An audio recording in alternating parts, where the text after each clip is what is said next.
Hello, welcome back to the booth. Brian David Marshall here with Ian Duke and the white-knuckledest of Eric Froelich as we prepare to watch Kentaro Yamamoto versus Mike Sigrist. The players are on the floor. They're ready to go. A lot on the line, not the least of which, Player of the Year. Let's see what happens.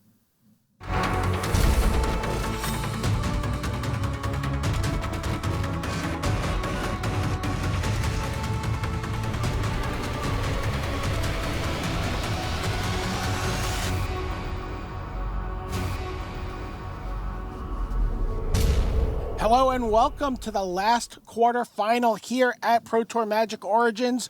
We've saved the best for last. Kentaro Yamamoto from Japan. He was the pace setter throughout this tournament.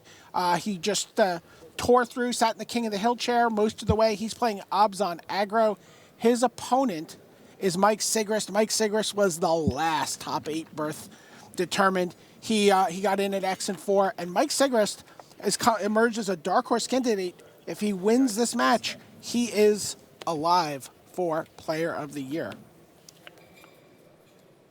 All right, and we're underway.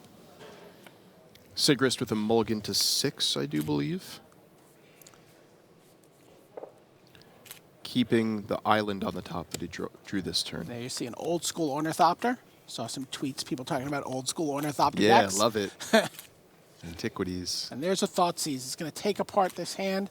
This is what Sigrist has to work with. He sees Revoker, Shrapnel Blast, Ghost Fireblade, Whirler Rogue, and the Island. I expect Kentaro to take the Ghost Fireblade here. It's basically just going to slow Sigrist's hand down considerably. Shrapnel Blast is reasonable. It represents 5 damage, but I think Ghost Fireblade represents quite a bit more than 5 damage. And it's kind of the card that's going to just do the most, be able to do the most damage over the course of several turns. Yeah, it should be. Leaves the Ornithopter stranded as well, barring a draw into like an Ensoul Artifact or later Chief of the Foundry. Yeah, I think Kentaro's pretty happy if Sigrist draws Ensoul and plays it here. His hand has multiple Abzan charms, and that's kind of the best use for that card. Okay, and he does take the Ghost Fireblade. Plays the Llanowar Waste and sends it back to Sigrist. Would really love to be able to follow that up with the Scryland. You know, he doesn't have anything he can cast for 1 mana, and you know, lands that don't deal you damage and also help smooth out your draw are really powerful in the Abzan deck. And so if you're able to play that Thoughtseize on turn 2 and lead with a second come into play tap land, it's kind of a nice start. So turn 2 Revoker for Sigrist off of Darksteel Citadel. I'm not sure. And he's named Elspeth Sun's Champion in a very optimistic effort. They'll be around several turns from now. Elspeth is the only thing that you can name out of the Abzan Megamorph deck. It's also very bad in the matchup. So part of what we were doing in Game 1 is naming Elspeth, even if there might be another card we can name, because kind of wanted to trick people into leaving them in their decks. All right. Windswept Heath. We'll take a look at Yamamoto's hand here. Yeah. With a Den Protector in hand, his hand kind of extends even into his graveyard. Could get back a Thoughtseize if he wanted in that turn or so. Yeah, it looks like the plan here. He's in no immediate need to leave up removal mana here, concluding that Sigrist would have played an Ensoul Artifact on the Ornithopter the previous turn if he had it. Well, Sigrist did draw Stubborn Denial, so Ensoul Artifact became a live draw. I think Yamamoto's plan here is to flip Den Protector and just get back Windswept Heath.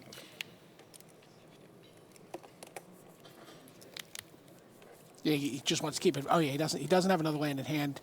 Thoughtseize is often a common play, but he has enough information about that hand, and nothing there is scaring him enough. Well, there's the Whirler Rogue there. Eric, how much do you consider flipping up the Den Protector and just Thoughtseizing the Whirler Rogue, which he knows about from the previous Thoughtseize? It's a consideration, but he's still a mana away, and the fact that he just drew Siege Rhino, I think, takes that play kind of off the table. All right, here we go.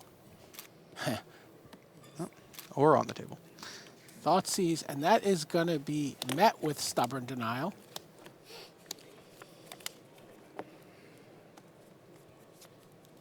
Yeah, the Whirler Rogue's a threat. I mean, he has Hero's Downfall in hand that will take care of the, being able to make it unblockable part. Still leaves behind some Thopter friends. It's a second Shrapnel Blast in hand for Mike Sigrist. Yep, one away from lethal. Revoker trades with the Den Protector. That is a, well, mostly dead card in the matchup, but it actually kills the Whirler Rogue we were just talking about. I imagine he's just going to Abzan Charm and draw 2 and take 3 here. Looking for Scry land and maybe another land as well. Okay. He does. Yes. Yep. As you predicted, Eric. He's going to dig a little deeper into his library here.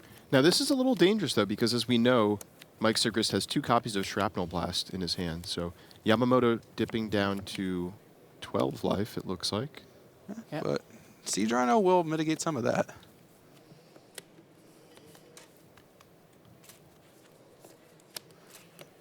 Sigrist drew the land he needed. There is the Whirler Rogue and 2 Thopter friends. So Siege Rhino could come down this turn, boosting Yamamoto up to 15 life. But on the following turn, Sigrist has 2 points in the air with the 2 Thopters and already 10 points in hand with Shrapnel Blasts. So Although only 1 red source, so has to do that over a couple over turns. 2 turns. That's He a can actually good deal point. 4 damage, though, because he can tap Ornithopter and Darksteel Citadel and make Whirler Rogue unblockable as well. Mm-hmm.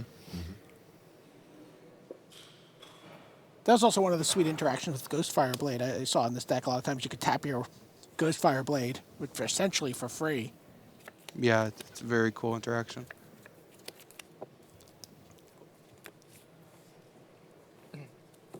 No play from Yamamoto. Leaving up multiple removal spells. Yeah, it looks like threatening ultimate price on the Whirler Rogue, and then potentially Hero's Downfall or Abzan Charm on one of the other creatures.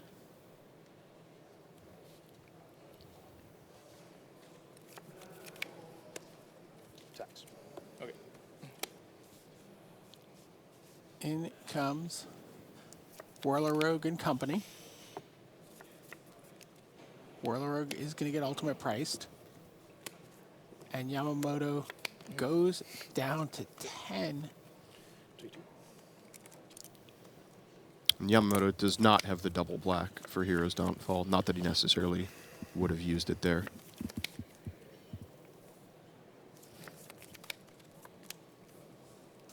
A second red source, and Sigrist could have won the game on that turn, but has to pass it back. Has another Whirler Rogue in hand, but he's clearly on the Shrapnel Blast plan here. And no copies of Dromoka's Command in the main deck for Yamamoto. So Shrapnel Blast is good for 5 points no matter what. Looks like Yamamoto is going to play the Courser, which will basically end this game.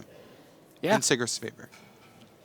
He doesn't get out of range of a second Shrapnel Blast now. I mean, he will, but 2 Thopters will undo any benefit from the course of Krufix. So he gets to 11. There's a Siege Rhino on top. Pretty impressive here that Sigrist is on the verge of taking this. His draw didn't look too great, and Yamamoto didn't really stumble too much either. Just kind of goes to show the explosiveness of cards like Shrapnel Blast in this matchup. Okay. Uses Ornithopter the way it was intended, to be Shrapnel Blast at someone's face. Attacks for 2. Yamamoto's at 4. And there's another Shrapnel Blast. Mike Sigrist takes game 1. You know, we've been seeing the lower seed in each of our quarterfinals. He's the 8th seed, playing the 1 seed. He was on the draw there, but he took the game from Kentaro Yamamoto on the back of 2 Shrapnel Blasts. Shrapnel Blast is a powerful magic card. I mean, that's a quarter of your life total. All right, we will be back for game 2 as soon as we bring you these brief messages. Ignite your spark. Magic Origins is now available on Magic Online.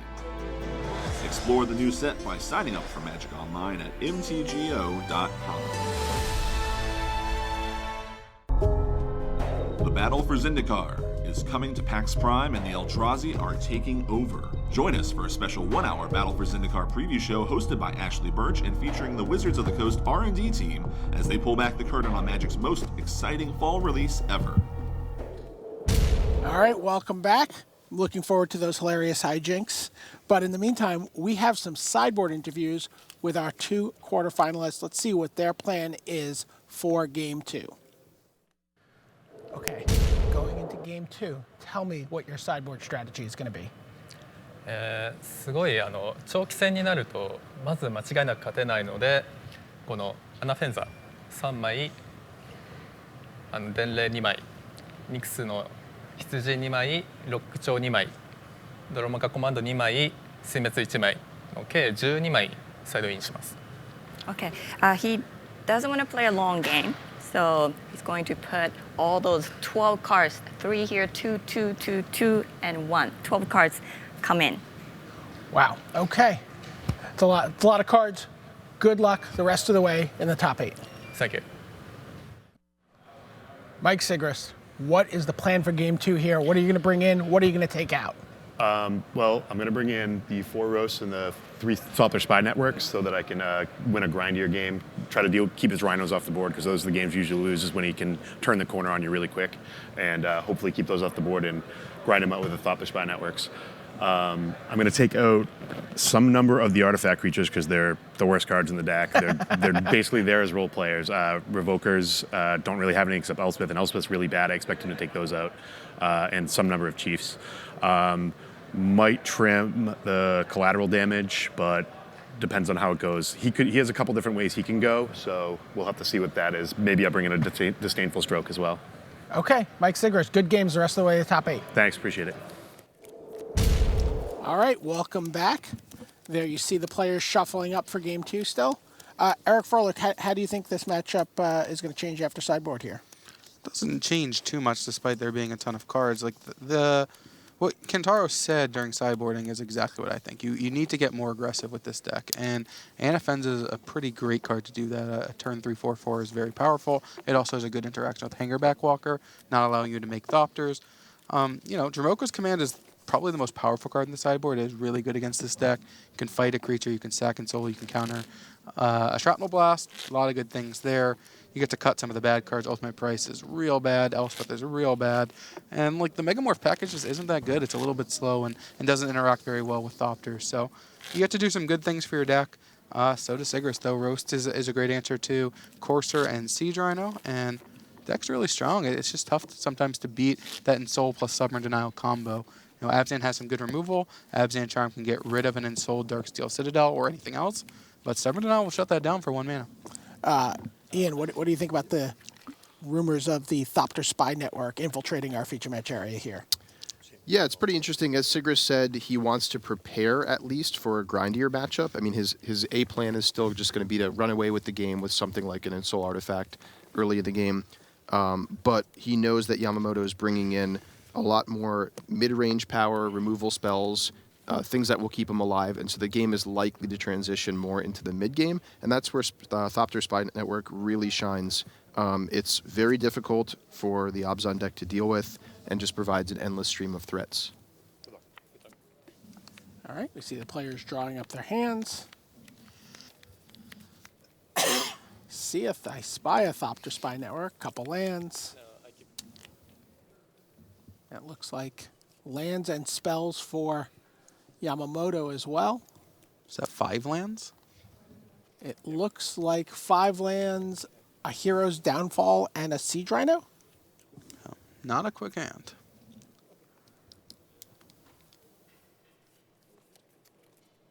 Okay, both players have kept. Looked like Siggy's hand had multiple roasts in it. Not good for the 5-land Siege Rhino hand. Although if a lot of his cards are more reactive and slower, like Roast and like Thopter Spy Network, that actually bodes well for Yamamoto, at least giving him time to deploy his lands and get up to his more expensive spells.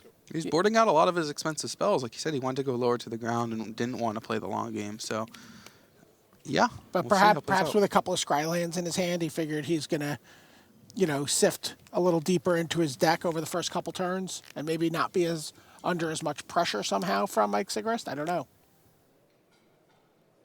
Yeah, that's got to be his hope. Yeah, there you see. Still multiple lands in hand. Siege Rhino, Hero's Downfall for Yamamoto. Take a look at Sigrist's hand. Thopter Spy Network, Whirler Rogue. There's Springleaf Drum. Yeah, so as we discussed, not a lot of early pressure from Sigrist. His hand is a little bit more reactive, a little bit more prepared for the mid-game, which could sort of go either way. I mean, he's not going to be on top of his A plan here as far as rushing down Yamamoto with early threats, but he actually is well prepared to fight a mid-range battle here, and I think that Thopter Spy Network is going to prove really valuable. Yeah, Yamamoto signed himself a Nyx Fleece Ram. That must be the card he scried to the top there. And Yeah, that's gonna... not a very exciting card in this matchup, if you ask me. I haven't played with it. Just there's a lot of flying creatures, and 1 life a turn's not a lot in the face of Ensoul Artifacts and Shrapnel Blast. But Well, I mean, 1 life's not a lot in the face of a Thopter Spy Network either. no, it's not. So there's Chief of the Foundry.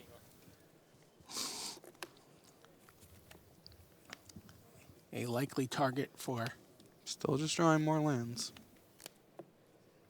Don't think he has any use for actually all these lands. There's no way to, filter out card draws. There's no mana sinks in the deck. They're just kind of dead draws. And from what he said in our sideboard discussion, not even, an Elspeth to top out at. Right. So there's the Siege Rhino.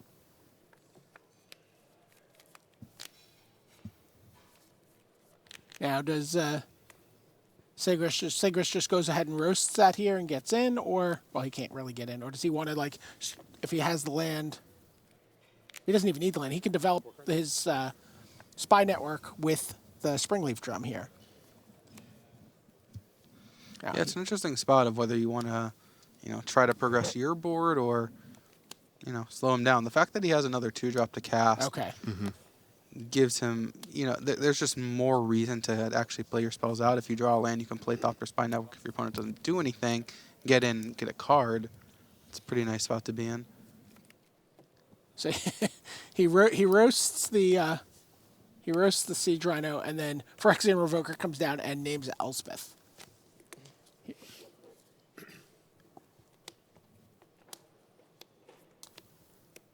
There's a Duress from Yamamoto. That was one of the cards he talked about in his sideboard package. Really important draw there. I assume he's going to take away the Thopter Spy Network.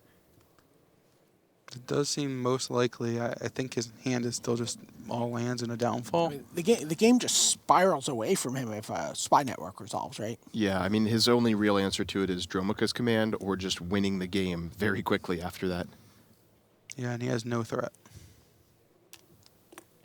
He does take the Spy Network. So that could have been a real turning point in this game. I mean, had Sigrist just decided to play the Thopter Spy Network, not that I'm saying that's the right play, but if he had gotten that out underneath the Duress before the Duress was top decked, that could have really changed the nature of how this game is going to play out. Meanwhile, he's going to get to Whirler Rogue here.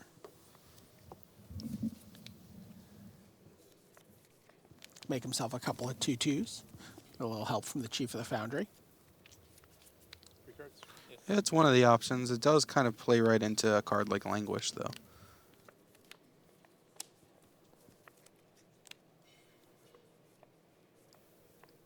So I do want to point out, I really like that Sigrist hasn't roasted the Nyx Fleece Ram here. And it may seem kind of obvious, but this is a card that your opponent sideboarded in against you. It does gain life. It does stop your ground attacks. Oh, it looks like he finally does go for the. I was going to say, I was wondering if he was just saving the roasts exclusively for Siege Rhinos, recognizing that, as he said, Yamamoto turning the corner is one of the main ways he could lose the game. But it looks like with what he has left in his hand here, he does want to start getting in those ground attacks. So, yeah, it does roast the Ram, attacks, and that draws a Hero's Downfall on the Chief of the Foundry, and Yamamoto just takes 2. Still Looks at like a the 9th land that Yamamoto has seen. robust 23 life. And still, as you can see, 2 lands in hand for Yamamoto, and he's looking at something on top. Yeah, if he's having to decide whether or not to scry top or bottom, it means it's a non-land card, but one that he's not thrilled to see. So it might be something like reactive, or that doesn't quite affect the board in the way that he wants to. Looked to me like a Wingmate Rock. Ah, interesting. Now, whatever it was, he pushed it. Which, interestingly enough, if the Ram had stayed in play, that thing could have swung in for 0 and Yeah, let Wingmate Rock come down with a friend. the classic Ram beatdown in the Pro Tour top 8. We've seen that before. And we have seen that in a course at Pro Tour before. So Sigrist here with a Whirler Rogue and a couple of Shrapnel Blasts. The Shrapnel Blast not looking too effective at the moment with Yamamoto at 23. But Whirler Rogue is nice to add some pressure to the board. I think Sigrist is debating whether he wants to deploy an Ornithopter to use with the drum. It plays right into Languish again, as mentioned earlier, that he's got... Yamamoto has 2 copies of Languish main, 1 more on the sideboard. He's not playing anything, which generally is going to signify something like Languish. Turns out Yamamoto just kept a land-heavy hand and is drawn poorly. It looks like an Anafenza just showed up for Yamamoto.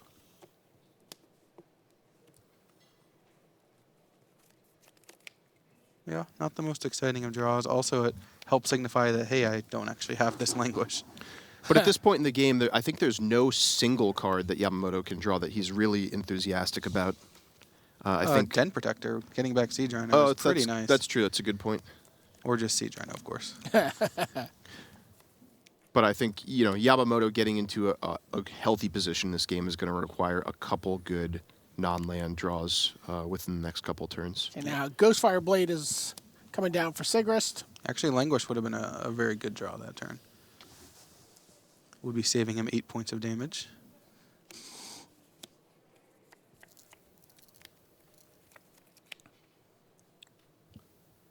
Or I guess 7 points of damage. He can make the 2 ground creatures unblockable and attack with one of the Thopters. I think 1, 2, 3. Maybe not.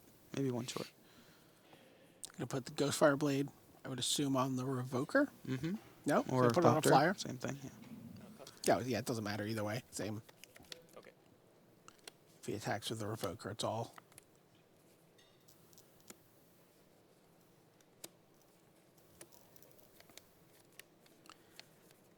I think he's going to make the Whirler Rogue unblockable here. Mm-hmm. Get in for 3, 4, 6. Now he could play the Ornithopter and use the Ornithopter, the drum, the blade, and one of the Thopters to get in for 7. If he wants to commit another creature to the board. The Ornithopter is actually a decent play post-Languish now that he drew the Ghostfire Blade, though. Yeah, it looks like he doesn't really want to play that. He doesn't need to deal that much damage. That's what the nature of Shrapnel Blast.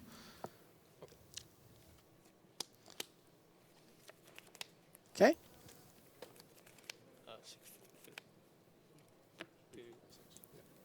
Gets in for 6. Now is the time where Yamamoto wants to draw that Wingmate Rock. Start doing some work with Anafenza. Yeah.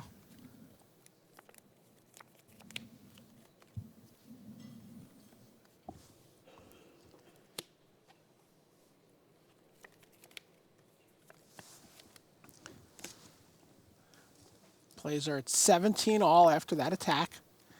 We know there's 10 points of damage lurking in hand for Mike Sigrist.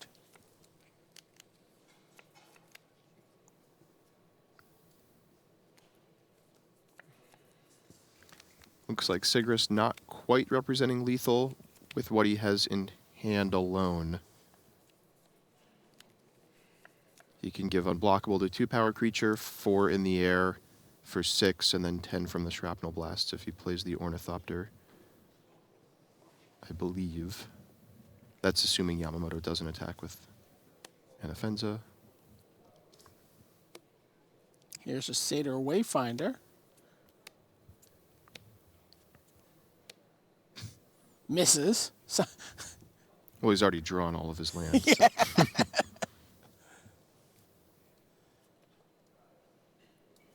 Not much Yamamoto can do to get out of this one now.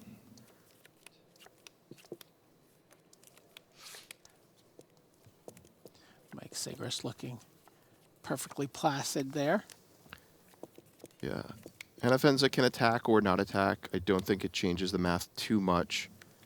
I think we're looking at Sigrist with 16 this next turn, assuming he draws nothing. I imagine there are draws that can make that lethal. But either way, with Yamamoto, I think just having 1 or 2 lands left in hand, I can't see anything he could top deck next turn that would get him out of this situation. Maybe a Languish. And Languish would buy a turn. The Ornithopter can actually come down with the Blade, though, and end things itself, assuming Sigrist draws nothing for multiple turns. Mm-hmm. Oh, there's a Solar Artifact.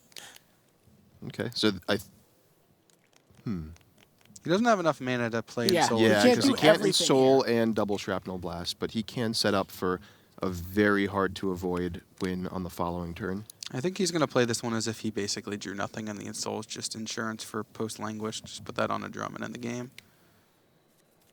Yeah, like now even if he gets a Languish, he can just cast both Shrapnel Blasts. He doesn't need to use the drum.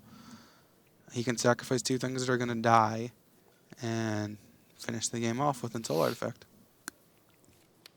So that does eliminate any potential outs for Yamamoto, I believe.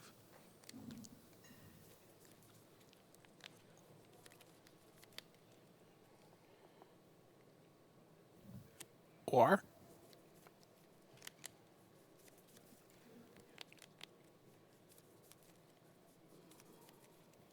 we could scissor it up.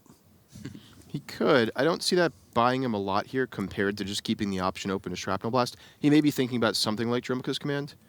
But I like the play Eric suggested of just keeping that for post-Languish, because Languish is really the only card I can think of that can even give Yamamoto a glimmer of hope here. Well, he'd need a removal spell, because Languish still won't deal with a 5/5. Right. Turns out Yamamoto has nothing. You kind of have to assume he's got something, play for worst case scenario, but it just doesn't matter. He just is not going to lose. So the Thopter becomes a 5/5 Thopter. It's accompanied by a 3/3 Thopter.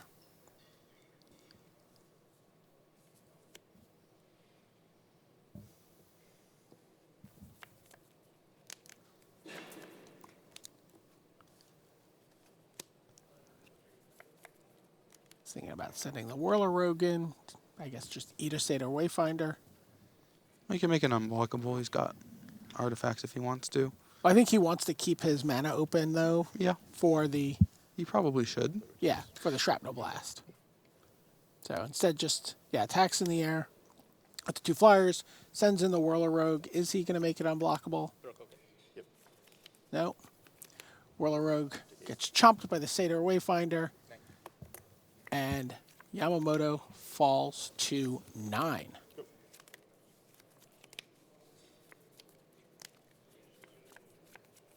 There's an Abzan Charm.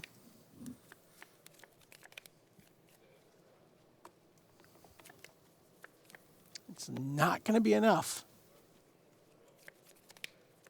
You see, he can exile the Ensoul Artifact creature. But that still doesn't deal with the Ghostfire Blade, still doesn't deal with the 2 Shrapnel Blasts in hand.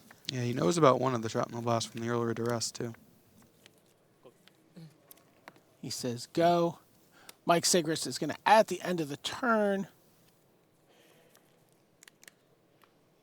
Shrapnel Blast. What is he going to fling here? Probably the Phyrexian Revoker? Or nope, going to throw the Springleaf Drum. Yamamoto's goes to, is at 4. He's going to use this opportunity to Abzan Charm the Thopter token. He does. But, I mean, Well, he I mean, needs to see, deal he with the doesn't even creatures need on board. doesn't even and- need a spell. Yeah. All right. Here it comes from Mike Sigrist. Yeah, the Shrapnel Blast wasn't even necessary.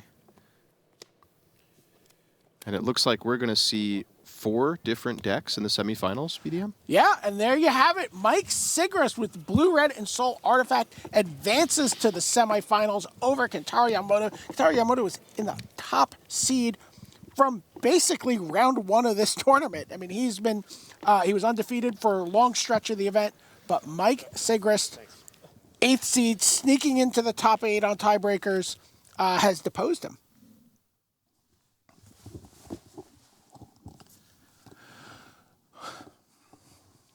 Welcome back to the booth. Brian David Marshall, Ian Duke, Eric Froelich. That was very exciting. And, I mean, Shrapnel Blast to me. I mean, we keep calling it Blue-Red Ensoul Artifact. Maybe it should just be called Blue-Red Shrapnel Blast. That Ensoul Artifact card's pretty good, too. Yeah. It can do some serious work. It's like a Shrapnel Blast every turn. All right. So we're going to send it back to the news desk. And when we come back, it's going to be semi-final action here at Pro Tour Magic Origins. All right, thanks very much to the gentlemen in the booth there, headed up by Brian David Marshall. Luis, the morning is done. 4 quarterfinals have wended their way through. Why don't we take a look at our bracket and we'll walk you through what happened during the morning. We began with the all red all the time matchup between Yoel Larson and Stephen Neal. Red aggro. What was your take on that one, Luis, in the end? It was a very close matchup. Stephen Neal had a slightly better long game plan with Thunderbrick Region Outpost Siege, but he ended up getting burned out 2 of the 3 games. Right, so Yoel Larson goes into the semi-final. Well, we carried on working our way up the bracket. It was All-America next. It was Red Aggro once again with Pat Cox, Matt Sperling with Abzan Control. And Luis, I imagine a few viewers got to about around about turn 3 or 4 of the deciding game and went, yeah, Pat's got this one. Yeah, when Matt Sperling stumbled, missed his 3rd land drop, it looked like Pat was going to wrap it up, but a timely drown in Sorrow into Siege Rhino into Farika's cure turned the tables. It did. So in the end, it was all the life gain that got there. Matt Sperling just squeezed past Pat Cox and was probably the best of our 4 quarterfinals. So then we went into the top half of the bracket, and it was time for our first Blue-Red Ensoul Artifact. This was a real old standard versus new standard, if you like, because we had Blue-Red Ensoul Artifact from Stefan Berrios of the United States up against Australia's Paul Jackson with Green-Red Devotion. Luis, what happened there? Stephen Berrios did not get a fast enough Ensoul Artifact to pressure Paul, and Paul was able to resolve his kind of giant spells. Atarka in Game 3 was particularly what sealed the deal. Right, so that means that Paul Jackson advances to the Final 4. Congratulations to Team Australia. He is their World Magic Cup captain. And we have just watched what had huge implications for the Player of the Year race. That is Mike Sigrist with Blue-Red Ensoul Artifact against Kentaro Yamamoto. We were hoping for some fireworks. Kentaro Yamamoto in particular, Luis, had been giving us that all weekend. But in the end, actually, a pretty straightforward win for Mike Sigrist. Yeah, he was able to use a lot of Shrapnel Blast to finish the game, and in neither case did Kentaro really get too much pressure out, and especially in the last game, Kentaro drew a few too many lands and Sigrist drew a few too many Shrapnel Blasts. All right, so that is our semi-final lineup locked up. Yoel Larson of Sweden with Red Aggro will face Matt Sperling of America with Abzan Control, and then Paul Jackson with his Green-Red Devotion from Australia will take on Mike Sigrist of the United States with Blue-Red Ensoul Artifact. If Sigrist wins that match, he will be Player of the Year.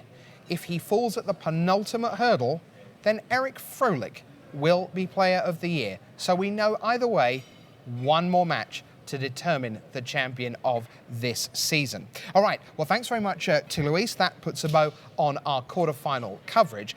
It's lunchtime here. We've got tons of great stuff coming your way. Wherever you are around the world, if you are part of one of the 73 countries who will be represented at the World Magic Cup, we will be going through all the races that matter to you. They're still a teeny bit unofficial, but nonetheless, we will show you what we think the 73 national champions are going to be coming in the end of the year for the World Magic Cup. That's coming up in a little bit. Marshall Sutcliffe will be here with Ian Duke and Eric Froelich for all the analysis you can handle for our top 4. But before that, it's kind of become a Pro Tour tradition on Sunday lunchtime that really important people from Wizards of the Coast come along here and tell us really important things. We thought we'd continue that tradition. You better buckle up, because by my count, there's something like 11 things to tell you about in the next 10 minutes or so. And that means that this man, Luis Scott Vargas, is about to become the Director of Global Organized Play, Hélène Bergeau.